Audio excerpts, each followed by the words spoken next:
حضرت عبداللہ ابن عباس فرماتے ہیں میرے نبی پاک علیہ السلام نے میری تربیت فرمائی، حضور نے میری تربیت فرمائی، اور محبوب پاک علیہ السلام نے فرمایا عبداللہ یاد رکھنا، یہ نوجوان دوست میری بات لکھ لیں، پریشان لوگ میری بات لکھ لیں، جن کے پاس قوت فیصلہ نہیں وہ اس بات کو لکھ لیں۔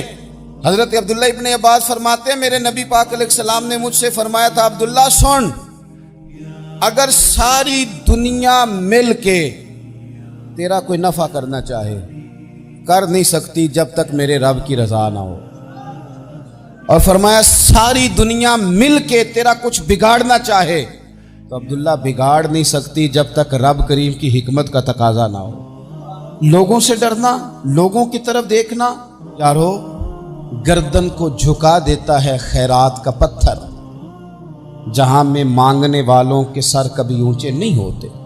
اور اقبال کہتے ہیں غیرت ہے بڑی چیز جہان تگ و دو میں، پہناتی ہے یہ فقر کو تاج سردارا۔ میں عرض کروں گا کہ اپنی آپ جب توجہ کا قبلہ اللہ رسول کو بنائیں گے تو رب فرماتے وَيَرْزُقْهُ مِنْ حَيْثُ لَا يَحْتَسِبُ، میں نہ تجھے وہاں سے رزق دوں گا جہاں سے کبھی تیرا گمان بھی نہیں گیا ہوگا، کہ یہاں سے بھی مل سکتا ہے، تو نے سوچا بھی نہیں ہوگا۔ بخاری شریف میں حدیث ہے، حضرت جابر ابن عبداللہ فرماتے ہیں نبی پاک صلی اللہ علیہ وسلم نے 300 لوگوں کا ایک لشکر روانہ کیا کسی مہم کے لیے، کسی جہاد کے لیے۔ حضرت ابو عبیدہ بن جراح رضی اللہ تعالیٰ عنہ امیر لشکر تھے۔ فرماتے ہیں غربت اتنی زیادہ تھی، بھوک اتنی زیادہ تھی کہ ایک ایک کھجور دن میں ایک وقت کھانے کو ملتی تھی، اور کچھ دن ایسے آئے کہ اب کھجور بھی نہیں مل رہی۔ فرماتے ہیں اتنی زیادہ بھوک لگی مجاہدین کو 300 بندہ پتے کھا کے گزارا ہونے لگے، یہ بخاری میں موجود ہے۔ آپ فرماتے ہیں کہ دریا کے کنارے ہمارا پڑاؤ تھا، ٹھہراؤ تھا، جب بھوک سے نڈھال ہو گئے نا وَيَرْزُقْهُ مِنْ حَيْثُ لَا يَحْتَسِبُ، اللہ وہاں سے روزی دیتا ہے، گمان بھی نہیں ہوتا۔ فرماتے ہیں ایک مچھلی اللہ تعالیٰ نے دریا کے کنارے بھیجی، فرماتے ہیں وہ تھی تو مچھلی پر پہاڑ جتنی تھی۔ بخاری میں لفظ ہیں، حضرت جابر ابن عبداللہ رضی اللہ تعالیٰ عنہ فرماتے ہیں 300 آدمی 18 دن تک اس مچھلی کو کھاتے رہے، مچھلی ختم ہی نہیں ہوئی۔ مچھلیاں نہیں، مچھلی کہتے ہیں 18 دن 300 بندہ کھاتا رہا، مچھلی ختم ہی نہیں ہوئی۔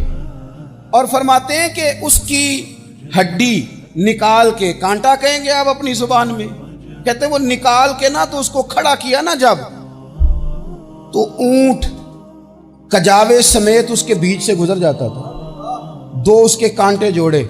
فرماتے ہیں وہ اس کا گوشت ہم کھاتے تھے اور اس کی چربی بطور تیل کے ہم جسموں پہ ملتے تھے، بیماروں کو اس سے سکون آتا تھا، تندرستی شفا ہوتی تھی۔ فرماتے ہیں ہم کھایا بھی ہم نے، اور کچھ لے کے ہم مدینے بھی گئے، اور قربان جائیں نبی پاک نے بھی اس میں سے کھایا۔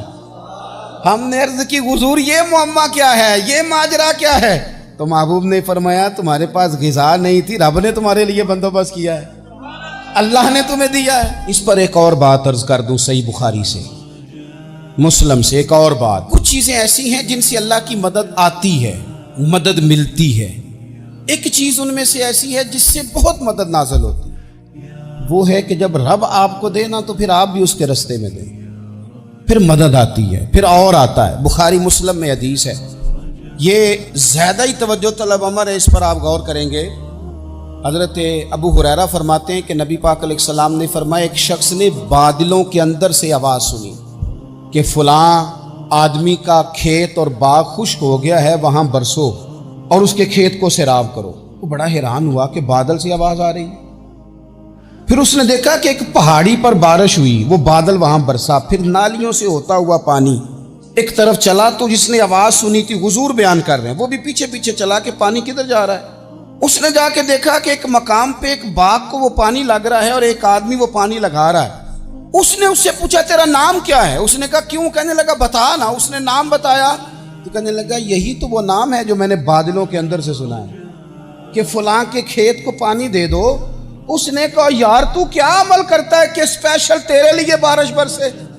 یہ بخاری پڑھ رہا ہوں، سیاستہ سے حدیث عرض کر رہا ہوں۔ اس سے پوچھا تو کیا کام کرتا ہے کہ جناب اللہ تبارک و تعالیٰ کا حکم کرم آیا کہ خاص تیرے لیے پانی برسے اور تیرے کھیت کو سیراب کرے؟ تو اس نے کہا چھوٹا ذمہ دار ہوں، پر جب فصل اگتی ہے تو 3 حصے کرتا ہوں، ایک حصہ اپنے بال بچوں پہ، بہن بھائیوں پہ خرچ کرتا ہوں، ایک حصہ پورا، اور ایک حصہ دوبارہ کاشتکاری پہ لگاتا ہوں، اور تیسرا حصہ خالص میں نے مسکینوں، یتیموں اور غریبوں کے لیے رکھا ہوا۔ وہ جو تیسرا حصہ، اللہ کرے آپ سمجھیں، وہ رب کے بندوں پہ تیسرا حصہ خرچ کرتا ہے نا، تو کریم مالک نے فرمایا جہاں سے غریب کا حصہ جاتا ہے وہ کھیت خشک نہیں رہنا چاہیے، وہ جہاں سے مسکین روٹی کھاتے ہیں وہ خشک نہ رہے، جہاں سے یتیموں کو کچھ آتا ہے کہیں اس کی فصل رہ نہ جائے۔ میں اور آپ بھی اگر اپنے مال میں مسکینوں، یتیموں، غریبوں کے حصے رکھ لیں گے تو فصلیں خشک نہیں رہیں گی، ان کے اندر تازگی آئے گی، نور آئے گا، کرم آئے گا، خاص کر خدا کی رحمت برسے گی۔ اللہ کی جانب توجہ کو بڑھائیں، آپ اللہ سے مدد کے سوالی بنیں۔